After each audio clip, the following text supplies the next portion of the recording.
Welcome in to Sweaty Time Pro Wrestling, the only podcast on the Marshland Media Empire conglomeration experience, part and parcel for your mind, body, and fart soul that details episode by episode, beat by beat, and sweat by sweat, Lucha Underground, the combination televised wrestling show between the El Rey Network and AAA. My name is Sean. I am one of your hosts. Hello. With me is yet another host, and his name is James. James, hello. Buongiorno. DiGiorno Pizza, Little Caesars, and finally, Detroit Rock City.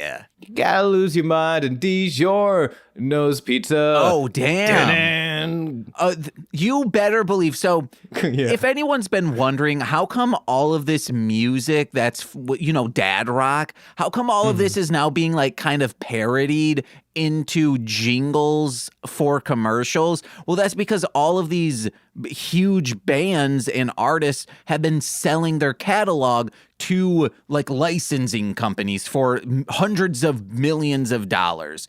Once Kiss does that, you better leave your heart in DiGiorno Pizza will be a thing. Yeah, we're just getting ahead of the curve more than anything else. We're trendsetters in that way. Yeah. It's crazy how he hasn't sold, he being Gene Simmons, hasn't just been like, oh yeah, man, I can sell my stuff for $1 billion. There you go. Let me live out the last 6 years of my life as a billionaire. That's actually is wild because that man has sold everything. Yeah. His soul, his morals, his values, all of it's up for grabs. I don't know about values because his values have always kind of sucked. That's true. He tried to sell his values and then they're like, there's nothing here. This is an empty box. And he's like, gotta go. Zip. And then he zipped out of there. But he says, well, the box is empty because you haven't died yet. I'm talking about my coffins I'm selling you. Yep, which are, what is it, coffins? Like literally everything famously has like the Kiss brand on it. How has he not... Maybe just no one's buying. Maybe he's trying to sell the catalog and everyone's like, I don't know. Yeah. We're holding out for the Paul Stanley solo album. Okay. The Ace Frehley put out a solo album this year. Oh. Howard plays it on Who Charted and Drop Date Duel, and it's really good. It's like cautiously cute or something like that. Listen to this song, and Howard has said that it is the thickest New York accent that has ever been on an album. Listen to it. It's fantastic for that reason. Great. I'll send you a link after this. The Frank Sinatra of 70s rock and roll guitarists, not for skill, just for thick New York accents. Yeah. And speaking of links, head over to patreon.com/MLM pod, where for $5 a month, you get exclusive content every single Friday. But all of them. A $10 patron could go over there and listen to Sean, Torchy Berry, a.k.a. Pearl, and myself do a watch-along of Grandma Got Run Over by a Reindeer with special guest, my mother. Shout out to Margie, indeed. That was a blast. And she's such a lovely your mom is a lovely lady. Yeah. If I didn't say it enough on the podcast. And she does, the youngest one does have curls because my hair curls up at the bottom. Yeah. It's like I almost called you Cindy Lou Who, but that's a different Cindy. Hey, if I grew up to be Taylor Momsen, hell yeah.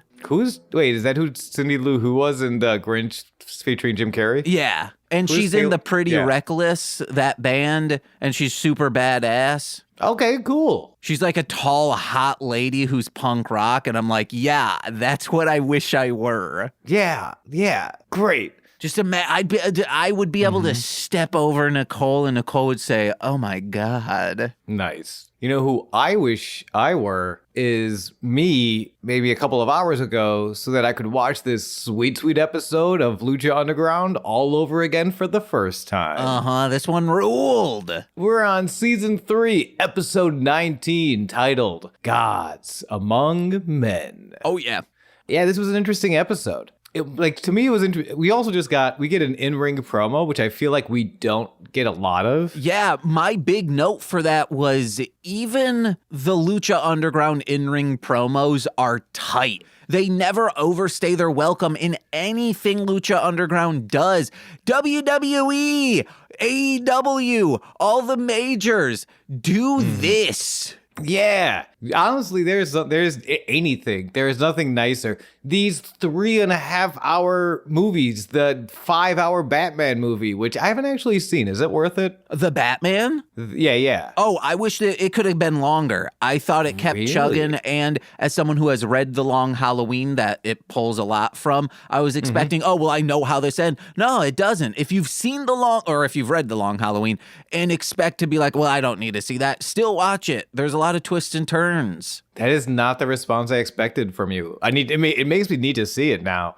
Oh, I love it. I was gonna say, because I feel like you especially are susceptible to like, this is too long. You know? Oh, last night I was talking to Nicole, like, we could probably do the Beastmaster, that series. It's got 3 movies, and the second one is full sci-fi, which is for Death to Squids would be perfect. But then the first one was 2 hours long, and I'm like, I think a little over 2 hours. And I was like, Jose and I cannot be high for that long watching a movie. It's just, it will not be conducive to how we roll. No, after a while, your brain just starts eating itself. Yeah, Trancers was like 78 minutes. That was the first movie we ever did. And luckily, Resident Evil's like, no, it's always going to be at most 99 minutes. Are all those Uwe Boll? I feel like no, it's PWSA, Paul W.S. Anderson. You are correct. Yes. No, they would suck shit.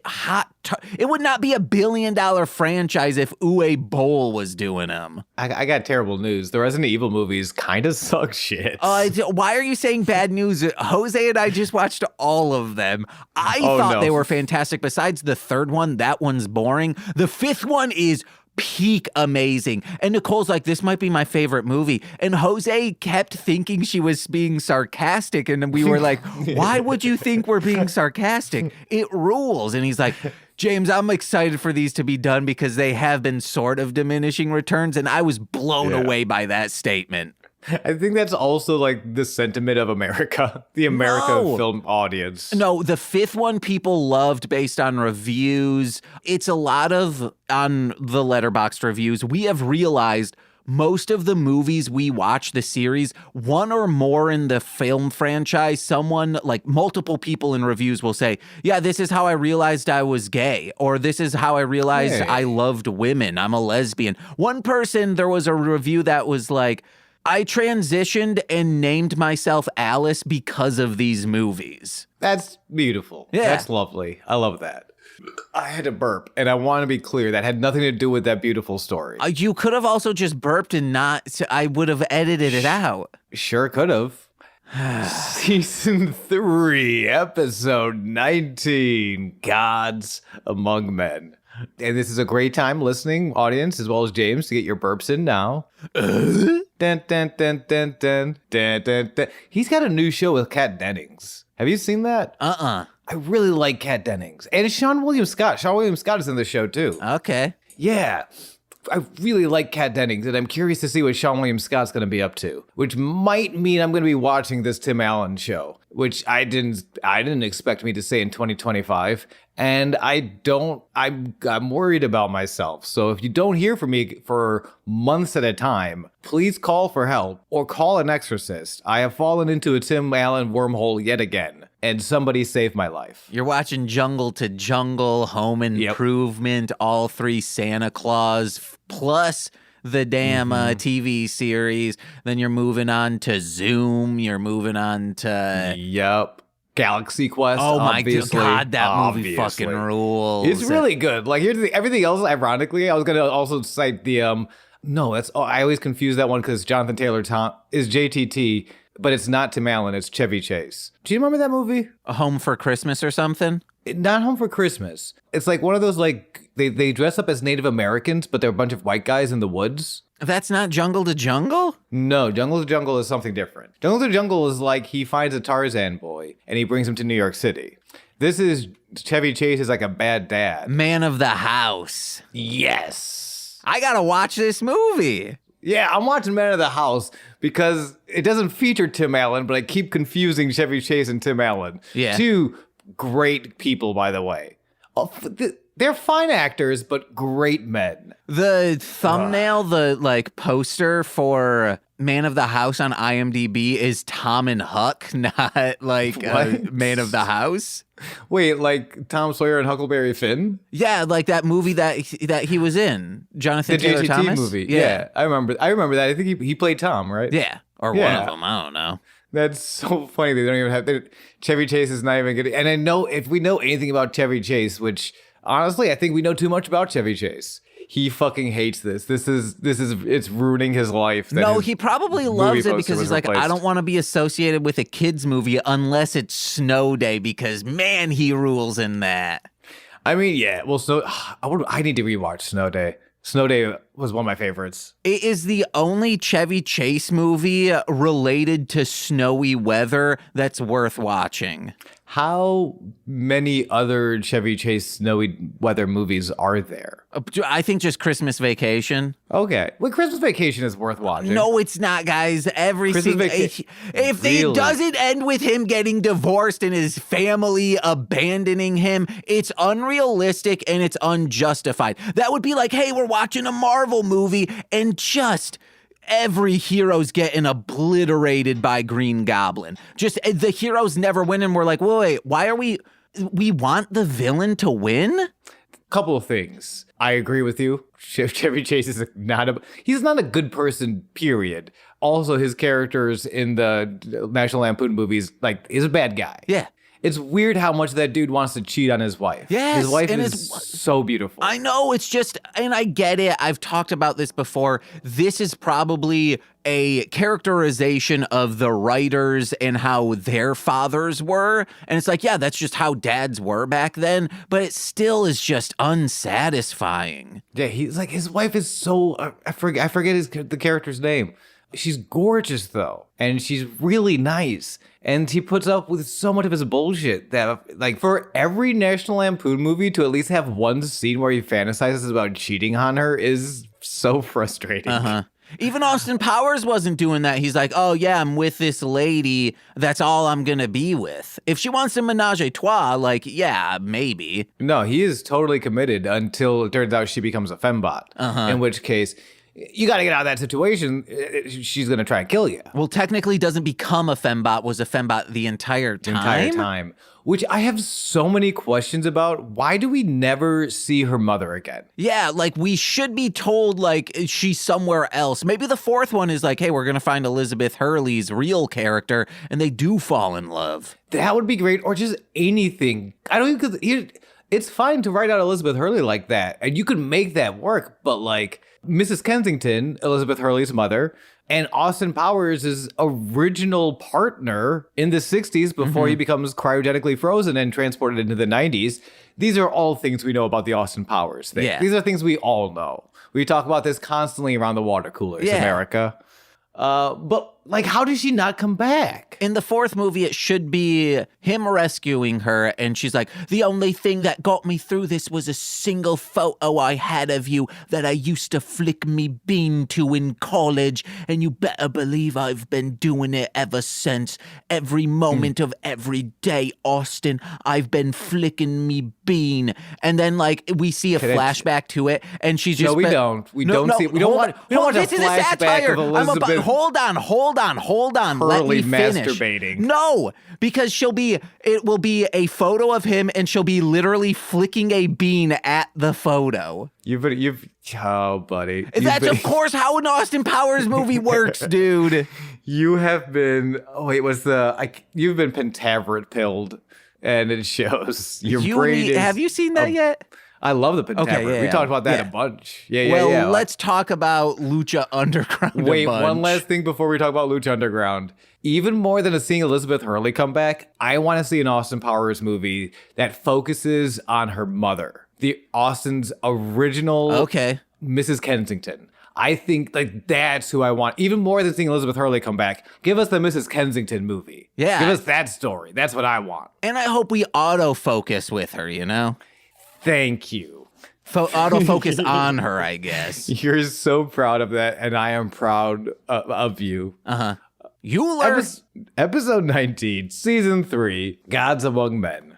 Couple of recaps. Matanza taught El Dragon Azteca Jr. the meaning of life, which is to kill. Reyes is going back undercover with a new gimmick. Famous B wants Tejano to be famous, and Dario wants Mac and Johnny to go balls deep in their all-night-long title match. Oh, yeah. Yeah, no, stuff is brewing at the temple. BD, baby. Stuff's getting so hot, Lorenzo Lamas had to come back. Episode opens into Dario's office with Dario and Councilman Delgado, a.k.a. Lorenzo Lamas. Dario's telling Lorenzo that Cage now wears the gauntlet. He looks real good in it. Also, the power is consuming him, so everything's going according to plan. Yeah, he goes, he loves it. It being the all-consuming gauntlet. Yes, and it's going to ruin his life, but he's gonna look great in ruin. I love this line, this exchange they have. Lorenzo says, "Soon will be nothing more than men among gods," and Dario says, "Gods who owe us a great deal of gratitude." I had that exact quote down. It's a really heavy quote. That's why I'm not going to church on Sundays anymore. I don't need church. I got Lucha Libre. I'm good. Dragon Azteca knocks on the door.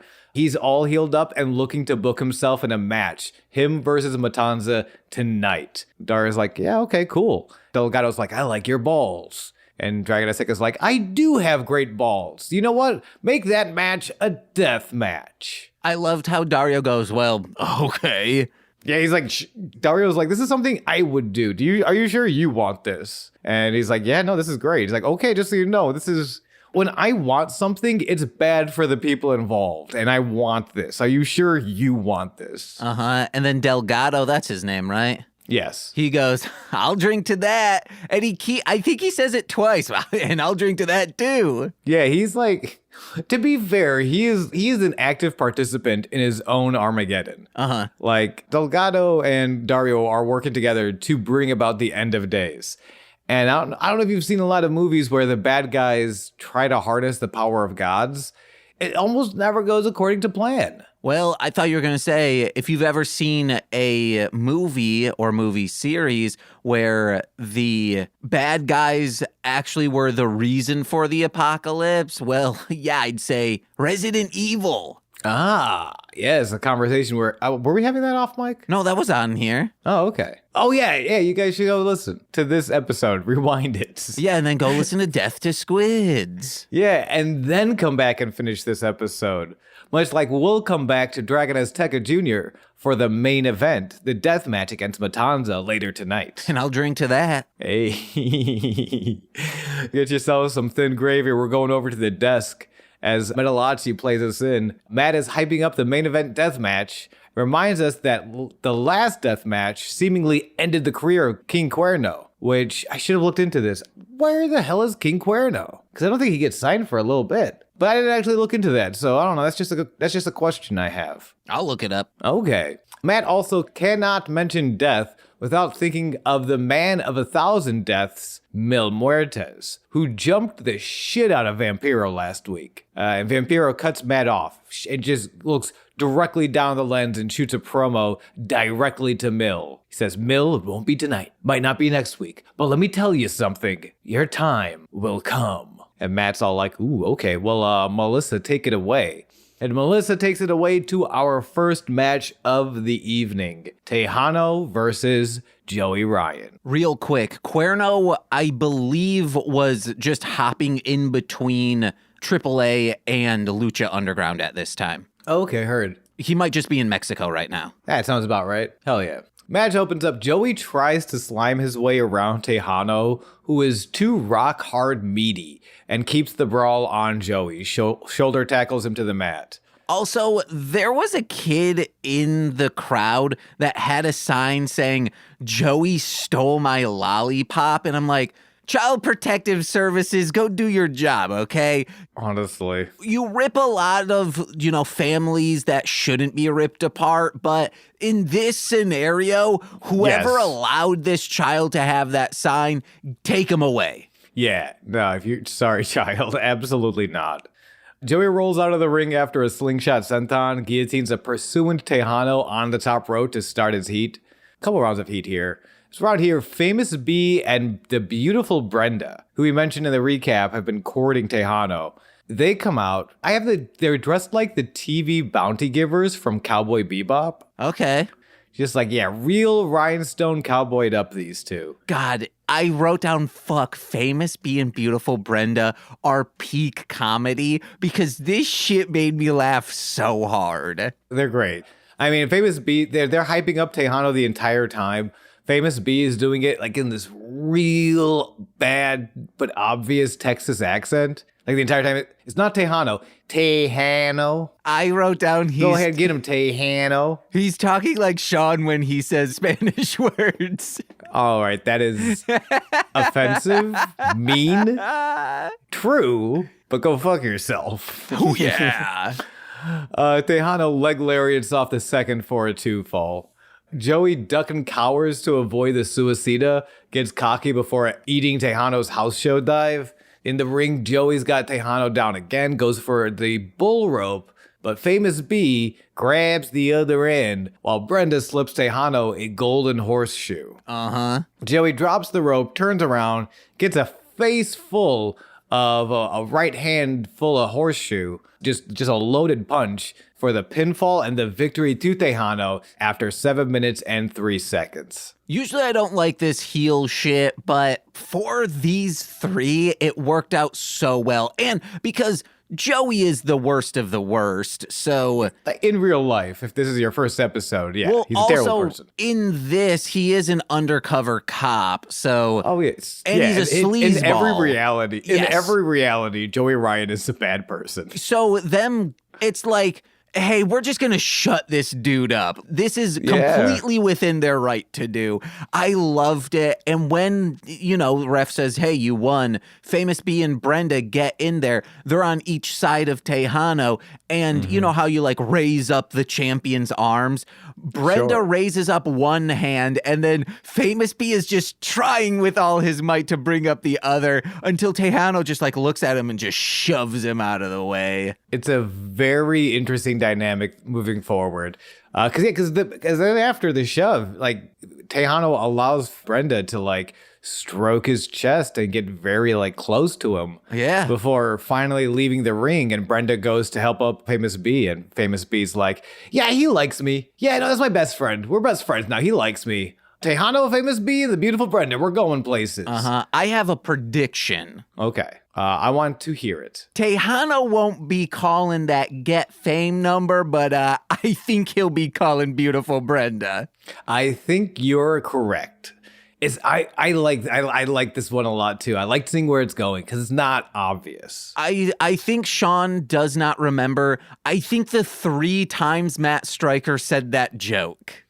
I block out a lot of the things Matt Stryker says. I realized this episode that Matt Stryker probably, that isn't his real last name. We just realized? No, it's not. I was like, yeah, you want to know what? That would be too apropos or happenstance that he's like, yeah, man, I'm going to get into a business that I'm striking people. Yeah, not like Vampiro, which is a real name. Which, I need to say this, Master Republic / Master Republic Comics announced recently that Vampiro Rockabilly Apocalypse is being, in the works to be developed into a TV series. I don't know if it's going to be cartoon or live action. I hope Vampiro isn't going to be playing the Vampiro role, even though, he's a fantastic person and actor. But I just would like to see what if Pentagon's in the we think of those possibilities. People that Vampiro's really close with in wrestling. Who else could play that Vampiro character? I'm trying to think, who are famous Juggalo actors? Famous Juggalo actors. We have some. Vampiro. Yeah. Technically Jason Mewes, I think. Okay, we could get Jason Mewes. No, do not get Jason Mewes, guys. Jason Mewes as Vampiro? I've heard of worse things in the world. Yeah. Yeah. Oh, that's all I got. Interesting. I want to see. I almost want it to be a cartoon, though. Oh, yeah, me too. Because then Vampiro could be Vampiro. Yeah, you could just do a lot. That's exciting news on the Vampiro Psychobilly Warrior comic. Yeah, because then we have Vampiro Night Warrior, The Dead Sleep Easy, and it'll be a trilogy of Vampiro features. This is the trilogy we've been waiting for. Yes. Get out of here, Lorch. Lord of the Rings and Star Wars, all 3 trilogies. I finally did watch the Lord of the Rings on New Year's Day, which is something my brother did every year. Okay. My younger brother would get together with a group of friends. They do a bunch of acid, and they would call it they would follow a different journey every year. Like this year we're following Aragorn. This year we're following Frodo. At first I was going to call them a bunch of lame ass nerds, but they threw psychedelics in there. I'm like, all right, they're not nerds anymore. No, they were sweet as hell about it. But I feel like that's a common tradition. I've heard that before. For Thanksgiving, that's what I've heard. I've heard it for New Year's, specifically it being you're hungover, you're not leaving the house. It's the perfect movie to just kind of throw on. Okay. And I'm watching there. I'm just yeah, this is I can see it for Thanksgiving. I forgot how good these movies were. They're long as hell. That's why they're good for a special day where you can I'm just going to sit here and not do anything. Mm-hmm. It was, yeah. Hey, so Lord of the Rings, good job. That's all I wanted to say. I just want to give Peter Jackson some credit. Now we got to drop acid and watch all 9 Star Wars movies. Yeah. No, now we got to drop acid and watch all 3 Vampiro features. Yeah, that would be rocking. Actually, we come back. Yes. I think only Night Warrior would be rocking. Once you get into The Dead Sleep Easy, you might have an existential crisis. It's actually a really sad movie. Yeah, don't watch that on acid, guys. No, not too much. Watch it on mescaline. Okay. In-ring promo with our Lucha Underground champion, Johnny Mundo, after the commercial break. Johnny says he's been waiting for this moment a long time. But first, shout out to Taya at home, working hard on this documentary. Get well soon, Taya. I think before that, the crowd's just booing him, and he says, "Let all the insults slip out of your foul little mouths." It is Johnny's on one tonight. It was, I laughed. It's good, guys. This show is good. Yeah, he is. It is. The mayor of Slamtown, the self-proclaimed face of Lucha Underground, getting no love from the crowd tonight. Because I think right after that are the big Cuyero chants. But Johnny's unfazed. He is undeniably champion of this whole damn temple. Big Rick, Phoenix, Sexy Star, Penta, Prince Puma, the Crew, Killshot. Johnny's beat them all as the only star carrying this company on his back. That's a big back, guys. It's a big, great back. Very triangular. Oh, baby got back, okay? And this is where, pretty quickly, I'm so where is he going with this? And you people. I'm have you ever heard that phrase of the you people promos? No, not that as a, phrase. I might be lifting this from the Deadlock Boys, but it is a very common trope that once they mentioned it, you just, as a wrestling fan, you see it everywhere. Oh, yeah. Which is why is this heel, why are they a heel? What's the reason? You people. It's it's one of the easiest ways to just be a bad guy. Yeah. Is just, be a joker and blame society. But the best way to be a good person is say, we the people. Yes, unless you're Jack Swagger and you use the phrase "we the people" to sort of dog whistle this weird racism and hatred. That was a weird gimmick. I don't think Jack Swagger, he was a bad guy. I think that was the point. But yeah. What's going on, wrestling fans, from 2012? I don't know if you guys remember that. I'm here for you. No, I heard about it because I had just gotten out of WWE stuff. So Cord, my friend, would always talk about it. And he'd always, talking about Jack Swagger would be like Jack Thwagger. Ah, get his ass. That dude is huge. I would not want that man angry with me, actually. You people never believed in me, Johnny Mundo is saying. And then except one for one person, guy. yes. Yeah, I was going to say, yes, this one guy. Oh my, and that kind of gives credibility to you being like, no, there's probably just like two just shit heels in the crowd that were chanting for Johnny last episode. Which, again, like, if you are at a wrestling show, cheer for whoever you want to cheer for. It does not need to be a good guy. It does not need to be a bad guy. You, like, consume the art the way you want to consume it. Mm-hmm. Once you start sort of, like, if you get into your head that, like, and everyone else should be cheering alongside me, or you're trying to, like, push the show in a certain direction, that's when that's when you're hijacking the show. That's when you're taking it too far. But cheer for whoever you want to cheer for. Or how this person seemed to be doing it was saying, no, Johnny, listen to me. I believed in you. Please. It was kind of like a senpai, won't you notice me? It was very senpai, won't you notice me? Yeah, when you're like, which is, again, like, that is too far. That is basically when you're making it about yourself. Like, you know, it's weird. As an audience member, you are part of the show. But it is very important for you to remember, like, it is a whole show. Yeah. Not your starring role, you know? Yeah, it was this one guy was a little too senpai, won't you notice me? But you know what? I could also see him just being really excited. That happens. Senpai, like, can you hear me? We should do that as a parody. That's got to already be a parody. I'm sure. And if it's not, let's write it as a real song. Okay. Yeah. And get sued by Disney? Is that? Yeah, because it's the Frozen song. Oh, I thought you were doing Papa, Can You See Me? Oh, wait, yeah, I think I was doing that. Streisand. Yeah. What was that, Yentl? Either way, we're getting sued. Yeah, let's go. Wait, won't be the first time, won't be the last, baby. Oh, yeah. Also, so two groups of people believed in Johnny, and only two. Uh-huh. This one guy. Yeah. And the Worldwide Underground, of course, who are in the ring alongside Johnny, PJ and Jack Evans. They love each other. They love him. They bring in a big old group hug. They tell each other they love each other. They do the big pose, and then Johnny asks them to politely moonwalk out of here. I need a moment alone. And they try and fail to moonwalk out of there.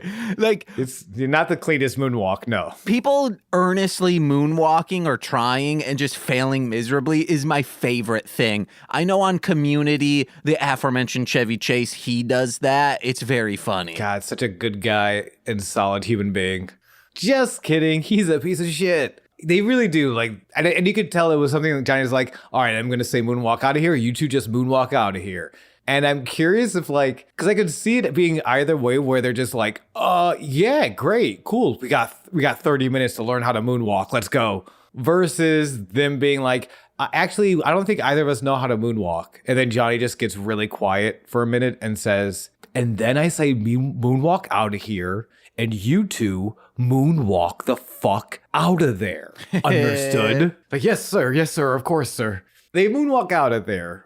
Air quotes or not, they leave the ring. They leave Johnny alone for a moment, who's just gonna shit on Mac again. Like, this is a very entertaining, it's a pretty basic promo, which I like, especially because we don't get that a lot. You know, that Johnny's here to say no one believed in him, he's still your champion, and I don't care much for my challenger, who is the Mac. Mm-hmm. He does not deserve to be in the same ring as me. You're built like you belong on a couch next to a hot tub guy eating Funyuns. Ha ha ha ha ha ha. I'm Johnny and I am evil. Now, Sean, did you get who that was? I don't remember hot tub guy. No. Okay, they flash to someone in the front row.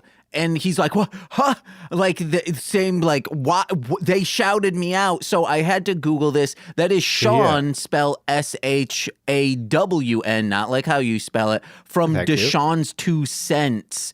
And that is a guy who, like, interviews wrestlers. So it's shouting out just, like, a smaller content creator who I think is, like, big in the wrestling sphere.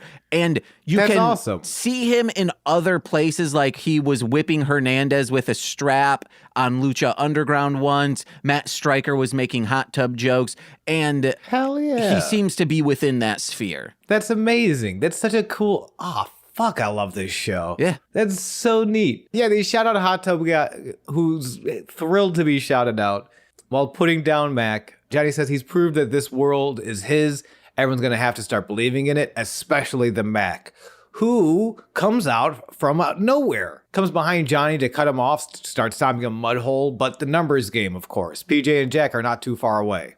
They run back into the ring. They start beating down Mac until the stunners begin to fly. Stunner. Johnny begs for security, who finally managed to pull Mac off of Johnny's back. Mac escapes one more time from security, but PJ pulls Johnny to safety. Mac clears the ring of the security, just stunners, Beals and stunners. As Mac takes the belt and the microphone and says, Johnny Mundo, this is gonna be mine. But more importantly, I'm gonna whoop your ass, ha ha ha. And I'm gonna whoop your ass all night long. Like, yeah, a really basic promo, almost to the numbers, but effective as hell. And if it's going to be a basic promo, of course, it's going to end with... Why are you queuing me up for this? I have no idea what you're... A Mac coming in and... Did that already happen? Did you already talk about that? Yeah, I finished the entire segment. Oh, shit. Even the security coming in? Yeah. Did you say when the hell did they get security? I didn't bring that up. That's a good point. Since when? The hell did when? they... Yeah, that's a good... There have been so many bathroom fights that have gone unchecked since season 1. Since day 1, that bathroom is covered in blood and fisticuffs. Yeah. And I haven't seen a lick of security. That's a really good question. James, when the hell did they start getting security in the temple? I'm pretty sure like Cuerno has come in and just... Or fucking goddamn Pentagon Jr. He's breaking Talon's arms. When did they get security? Dario, clearly this is insurance made them have security. Which is about time, but like, yeah, Cuerno has stolen a body multiple times. That's illegal. That's not just a security issue. That's illegal. That's a federal crime, I'm pretty sure. And that's condoning it if you aren't, doing anything about it as a company. So, shouts out to Dario for finally getting security, but maybe a little late here. If Craig Euler started stealing corpses from Chicago comics, we don't have any, but if there were, if I died there and Craig's like, I got this, and just carted me to his own, little sitting room. I absolutely could see Craig doing. Yeah, because then he'd make a puppet out of me and start going to the annoyance and being like, it's Craig and the dummy. And it's, me, just him hand puppeting me. Honestly, you know what? There were shows in Chicago. He finally invited me to, he's like, hey, you got to go to the annoyance every Sunday. I'm playing there. That's true. You finally made it to one as a featured player. Yes, dude. I'm so excited to be dead and just the crowd loving me. This was going one place and it's going a very different place. But yeah, make sure you guys go to the annoyance on Sundays. Check out Craig and the Dummy. But now... Yes. The annoyances, oh yeah, we're not going to do anything about Craig having a mummified corpse puppet. Then they're going to get in trouble. Insurance is going to say we're not touching you with a 10-foot pole. But you know what? Also, like the temple, the reason they're not going to do anything about it, because the sweet buco dinero that starts rolling in ticket sales when the show picks up. Uh-huh. That's why they never got security before. It's this is a real problem, but show's hot. What can we do? Please stop breaking arms, but also don't. It's good for the ratings. Yeah, but annoyance, oh man. Annoyance is better than a lot of the other theaters. No, what I'm saying is every single time they get a hit show, they're going to get a cease and desist. Because it's just the Brady show, recently their Batman show got a cease and desist. Did it really? Yeah. Fuck, I wanted to see that. That looked fun. So they had to change they couldn't say Batman. I forgot what they were calling Nightwing. It was Evening Bird, I think. Okay, yeah, sure. So yeah, it was a whole ordeal. But now Corpse Man is gonna be flaunting around. Hey, speaking of Batman cease and desists, or in this case, lack thereof, have you seen People's Joker? No, I haven't. I just want to shout out People's Joker real quick then. You've done this many times on the show. Yeah, but it's been a while. I thought you were going to say, oh, speaking of cease and desist, hey, Marvel, how about you come over to Lucha Underground and see what they've been doing? Wait, is it this next match we're talking about? All right, let's get into it then. He's not a man. He is not a man. He is indeed a machine.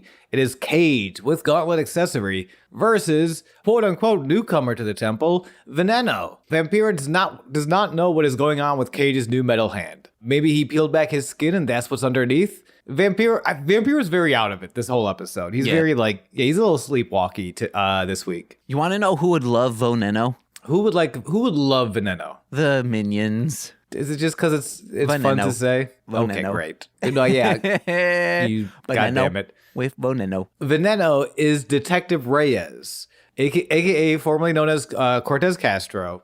And he's wearing the mask that we saw his captain ask him to wear to go back undercover at the temple. Because his cover was blown by Joey Ryan and Dario. So he can no longer be Cortez Castro. He needs to wear a mask. And he's back, baby, as Veneno.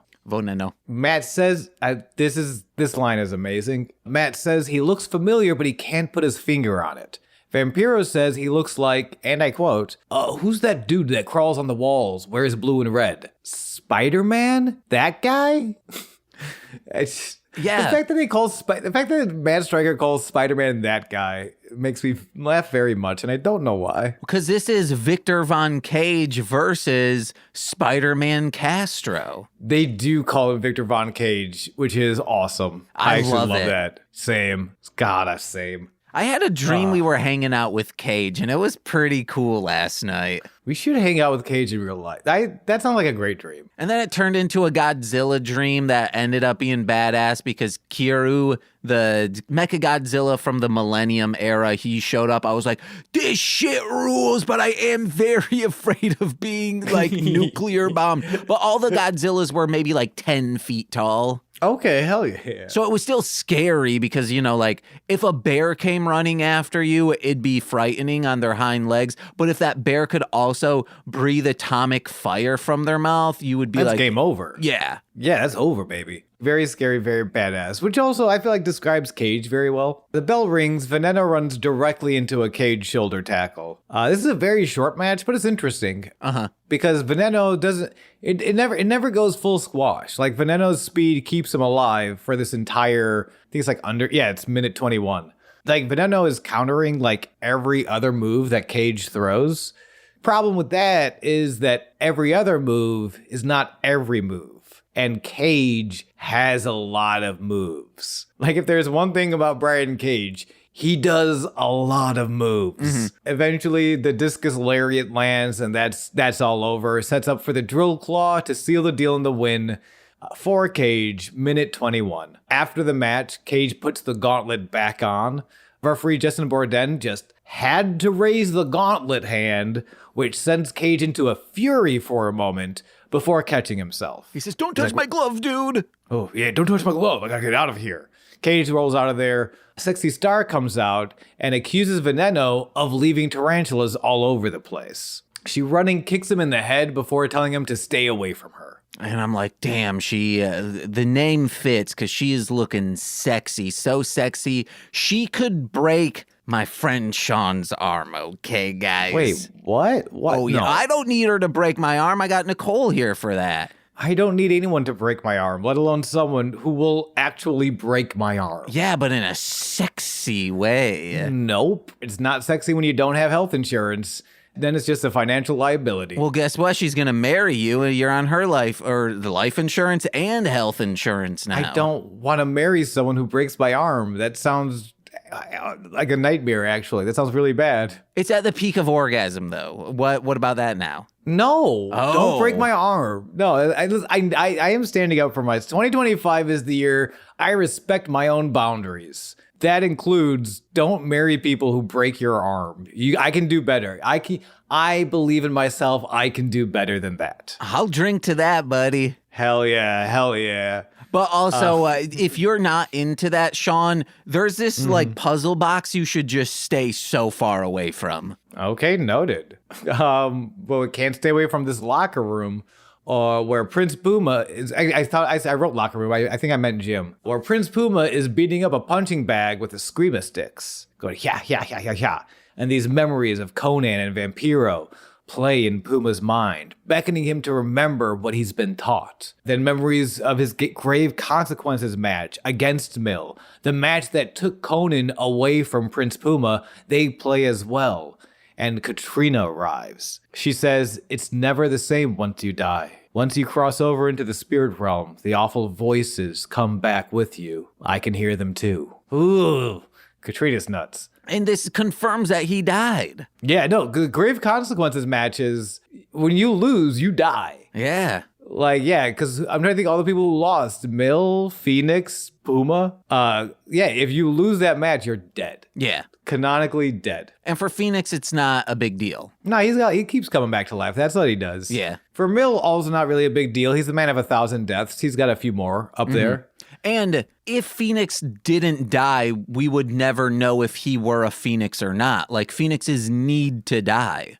Now, you know what? Yeah. Otherwise, you're just a bird. Uh-huh. I'm just a bird. I gotta get dead, so I'll be a Phoenix and hang out with Drago. Hell yeah. There's only one vision, though, caught up in Puma's mind. He lets her know there's blood and there's pain, but it's not mine. It's Mill's. Oh, yeah. And Katrina says she has a similar vision, but of Puma's blood and pain, which she shares before disappearing again. Puma beats the bag off of the chain, and we go to our main event, the death match. It is motherfucking El Dragon Azteca Jr. versus the monster, Matanza Cueto. And Matt Stryker's talking about the bleacher creatures out there, which are the ghoulies at homecoming game when they go to college. Sure. What? Yes. Sean, you haven't seen ghoulies go to college? Oh, no, I as soon as I said it, I recognized I made a terrible mistake. It was the first ever episode of Straight to Patreon, and we loved it. Melzer was on. Ghoulies 3, Ghoulies Go to College. It rips. It's the best Ghoulies movie. Hell yeah. Well, let's go to those ghoulies and the ghoulies and the bleachers for this death match. Bell rings, Matanza rushes in. Dragon leaps over him, lands a kick combo into a top rope dropkick that barely budges the monstrous Matanza. Dragon gets caught and tossed by this suplex serial killer. It's not a very long match. But it's very cool. I always forget how much I enjoy watching Matanza just toss shit. Yeah. He's like, it's the best. I would, oh man, if my area was ever flooding, I would hope Matanza was there to toss around those sandbags. And then I'd be like, man, I'm really scared. I'm going to die in a series of water I cannot breathe in. But it's really cool watching this guy toss shit around like sandbags. He's supposed to be in the new Frasier as well. The Monster Matanza? Yeah, so he can be tossing that salad and scrambled eggs. Scrambled eggs. They coming again. This one's for you, Dario. Bam. Anyway. Speaking of Dario, they say that there's fine Colombian gold coursing through his veins. And then Vampiro says, Colombian something. Yeah, like, that is Colombian gold. It's cocaine. It's the cocaine that yes, Vampiro, thank you very much. And Vampiro very sleepy this week. Have you ever worked with people? I didn't know at the time, but I guess everyone at a former job that I worked at, not everyone, but a lot of them were just all coked up all the time. Yeah, I've worked. I mean, shoot, I just finished the season working at the front door for this club. A lot of cocaine going around there. Dang. Did you know wild. people like to go to the club and do cocaine? Okay, but people at the club, not people working? Well, a couple. Okay. Yeah, you know how it is. At the last job I had, I won't say because I didn't witness it firsthand, but one of the owners was always coked up, I hear. Oh, that's my favorite is when you find out someone has been coked up this whole time. Yeah. I never met the guy, though. Okay. Oh, because they were at, like, the corporate building all the time. But, like, if I had been there 6 months prior, I would have seen the owners all the time. I would love to have the kind of job where we create a fake person to be the owner. Oh. So like, I never met the owner. And then I'm just over there being like, because he doesn't exist. Mwah, ha, ha, ha, ha. Because he's always coked up. No, but like for real, like this guy doesn't exist. Like I just totally invent an entire persona We forge documents. We like create these fake travel logs for this entirely made up person. So that way, like they take the fall, and I just do a bunch of illegal shit until the Batman catches me or something. People think Eric owns Chicago Comics, and people think like it's called Chicago Comics because it's a comic book store in Chicago, but it's named after the owner, Chica Comica. Oh, that sounds like a real name. Uh-huh. Wow, you learn something new every day. Mm-hmm. Chica Comica. I've never met her, but, she owns the store. And she's real. You can't take that away from her, baby. I hear she's smoking hot. Hamana, wah, wooga. Nicole met her once and was like, yeah, I think I'm pansexual. Nice. Yes. Oh, also Nicole says, hey. Hey, what's up, Nicole? Shouts out. Hey, Nicole, how you doing? Tell her I said hi. Dragon gets caught tossed. Yep. Matanza brings in a chair almost seductively and sets it in the corner. James, how seduced were you by the way Matanza went out to get a steel chair? Not seduced at all. I was pissed at him. Honestly, I wasn't. Yeah, I was. And I feel like I could be very easily seduced by Matanza, but this one, this is like maybe a 3 on the boner scale. Yeah, why I was so pissed at him was because I don't have time to watch pornography because I'm now so seduced. Yeah.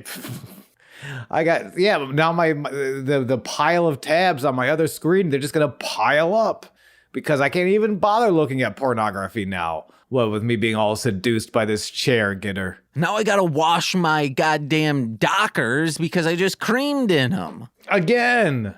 I just creamed in these Dockers last week. Oh, dang, you're not changing your creamy Dockers? I only got one pair of Dockers, and I'm always creaming, you know? You're like, they're only creamy for like an hour, and then they just become crusty. Ugh, crusty crab Dockers are the Dockers that I ejaculated into. We gotta finish this up. No, I think this is good. I think we just live in here forever. I'll drink to that. Hey, Euler.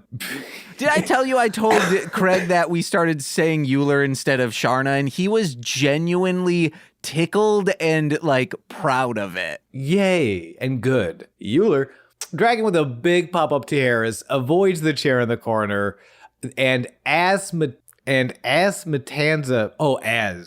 I wrote as. I meant as. Matanza picks it up to wield. He gets super kicked into the mush. Chair goes into the mush of the monster. I love this dragon. I love when people just throw chairs at people. It's such a fuck you move. I've done it before. Hell, when did you throw a chair at someone? I used to be a very angry child. Hell yeah, it's true as hell. Throws the chair at Matanza, who bails out of the ring. Dragon sets up the chair to launch himself, Sabu style, flying into Matanza, goes to the outside. This is when this match gets wild. Because eventually, he bounces Dragon around the ring.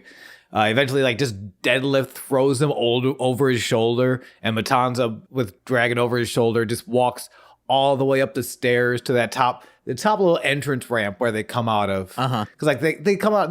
There's this little walkway. Then they walk down their stairs. They're up at the walkway. They're fighting up there. It's fucking nuts. There's this beautiful little shot where Dragon escapes a power bomb by grabbing onto like the ceiling, like a steel beam that's like attached to the ceiling. And the way he flips off of it, and there's this rusty metal hook that's just like perfectly positioned in the background. We talk often how much this show is Batman. It's a very Batman shot. Yeah. Shot with the hook gleaming in the background. Oh, I loved it. And there's this like Dragon's doing stuff. I want to set up all the cool stuff Dragon is doing before he dies. Yeah. Spoilers. He dies. Well, technically, it's not grave consequences, so he does not actually die. He's not grave consequenced, but he dies. Dragon does it to Harris.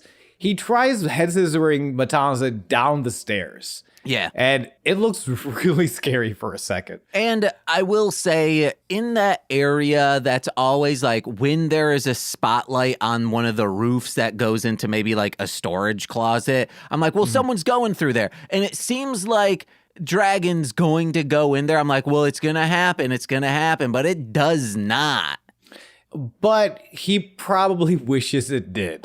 Because instead, this is like now on the stairs after that Tijeras spot. After Cuerno is saying, kill him now. Yes, Cuerno is. Yes. You can't do that. You can't say that to one of your employees, guys.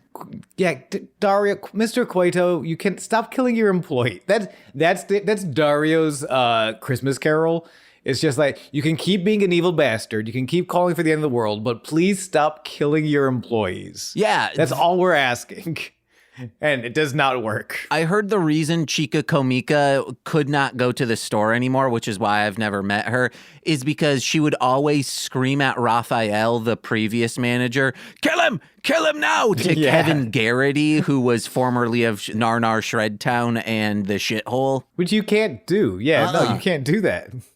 So they're fighting on the stairs. Dragon does like a guillotine spot on the railing, which is great until it means that they're fighting over the railing. And Matanza grabs Dragon by the throat, lifts him up, and chokeslams off of the steps into the bleachers, through the bleachers, through the bleachers. There is a Dragon Azteca-shaped hole where the fans are supposed to be sitting. Oh, yeah. That Dragon is now inside of. Referee Marty Elias calls for the match. For Dragon is dead. He has been put into a hole.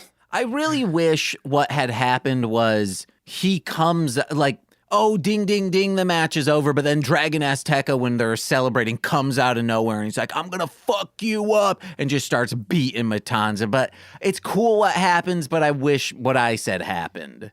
That's fair, yeah. There's definitely not like, which makes it, there's a lot of like main event push at the scene at the top right now. Right, like Max getting a huge push. We'll get into whatever's happening with Marty, but Marty's, getting better and better reactions. So I get that, we're kind of keeping Dragon mid-card right now. It's interesting. But he is dead. 6 minutes, 25 seconds. The official winner is Matanza. After the match, Rey Mysterio is back. Oh, dang. Rey Mysterio, he was out injured by the monster Matanza. One of the Rey reasons Mysterio. Dragon. Yeah, Rey Mysterio. He's great. Oh, I said Lil Rey Mysterio, which is a lyric from an ICP song. Hell yeah. He is lyrical in his body and his movements. Mysterio's back. He's checking on his friend in the hole. Matanza fights fans in the crowd. He fights his way to Mysterio at the top of the bleachers, which is a great use of, like, if you're going to use plants in the audience, this is how you do it. Let Matanza kick them in the chest. Yeah. One guy gets kicked in the fucking chest.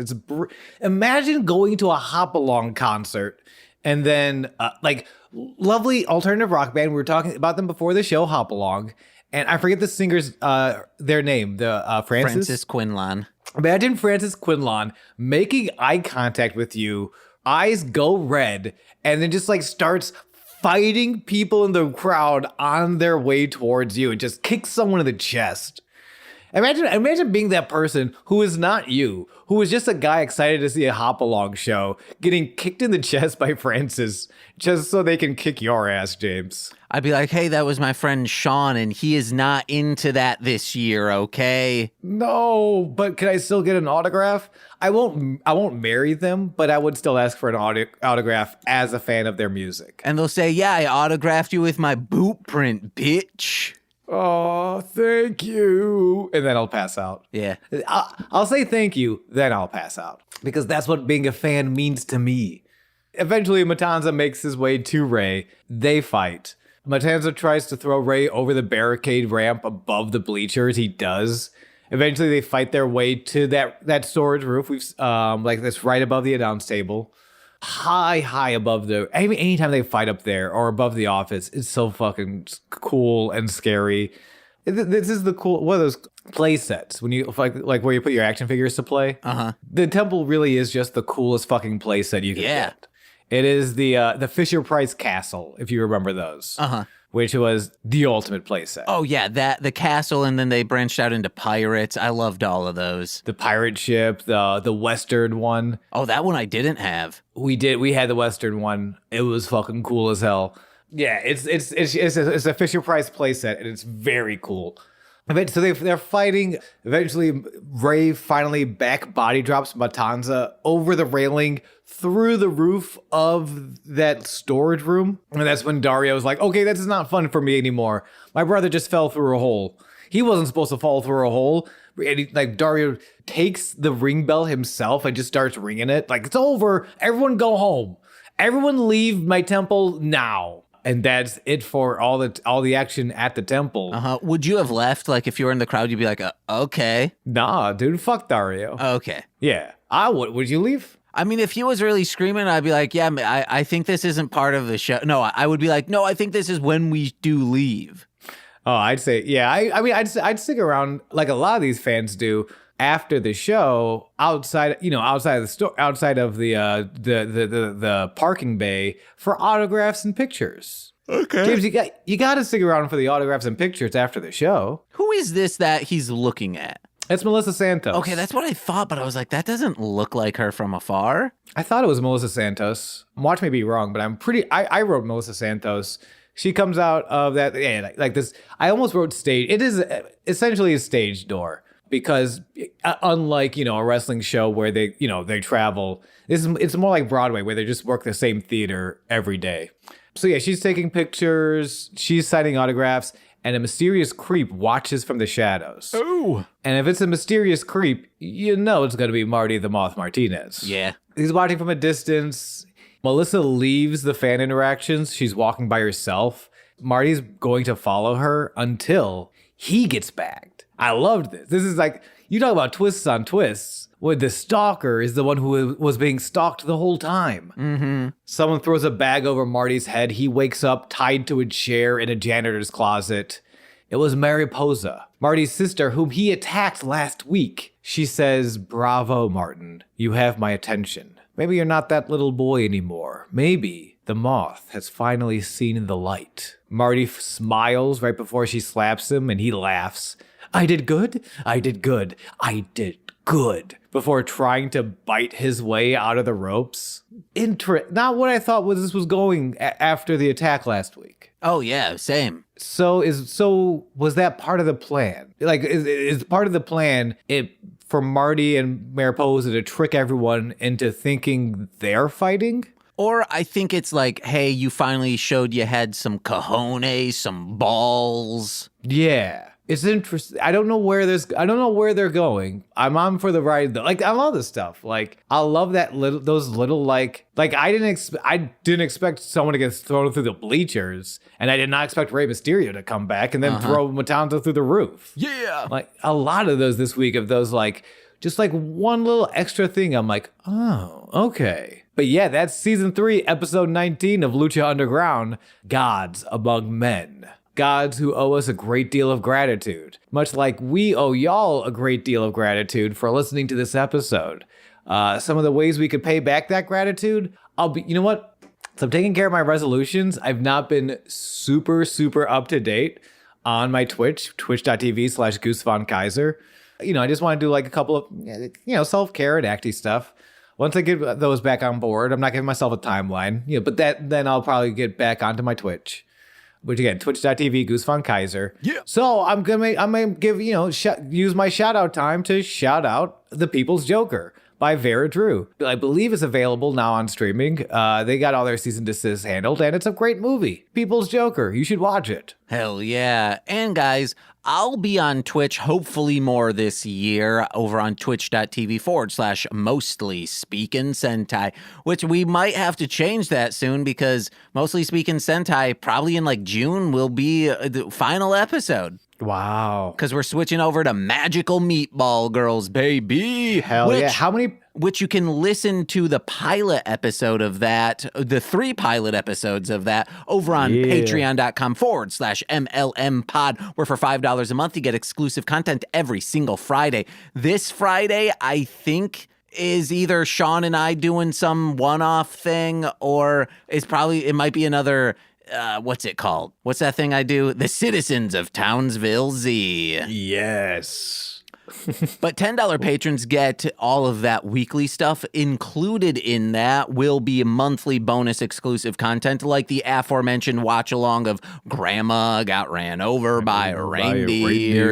And I hope this month Sean and Torchy can finally come over and watch the movie House with me and discuss it for a straight to Patreon. I'd love nothing more than watching that British man pretend to be American. Not that and then house, solve guys. medical mysteries. A different House, a much better House. House is good, House MD, but House from 1976, 7, or 8, one of those 3 years, very, very good. Sean, you're going to shit yourself, and you'll finally be like, James presented us a masterpiece of a movie. Finally, yes. Because if there's one thing James loves to do, it's show us bad movies. Those movies usually, I think, are good, but then they end up not being good in your eyes.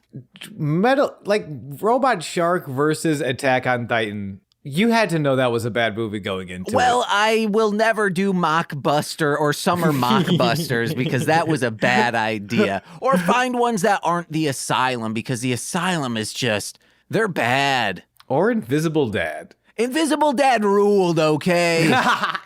And I'll stick to it. We were watching it was pretty much a softcore porn last night. And I was like, it's called Moon Maidens. And it was only 40 minutes of acting. It's like, tell me you act in porn without telling me you act in porn style of acting. And I was like, who directed this? And I go, God damn it.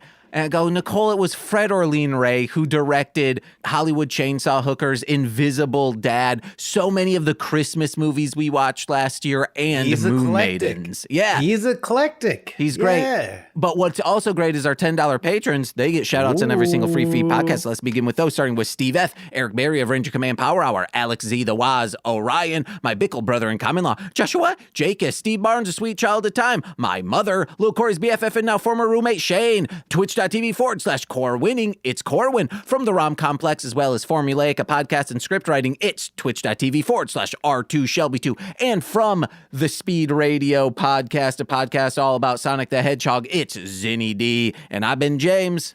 And I've been Sean, and this has been Sweaty Time Pro Wrestling. Purple Prancer forever. Be like Bob. Bye-bye.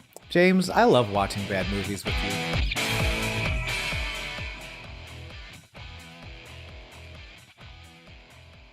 Oh, yeah.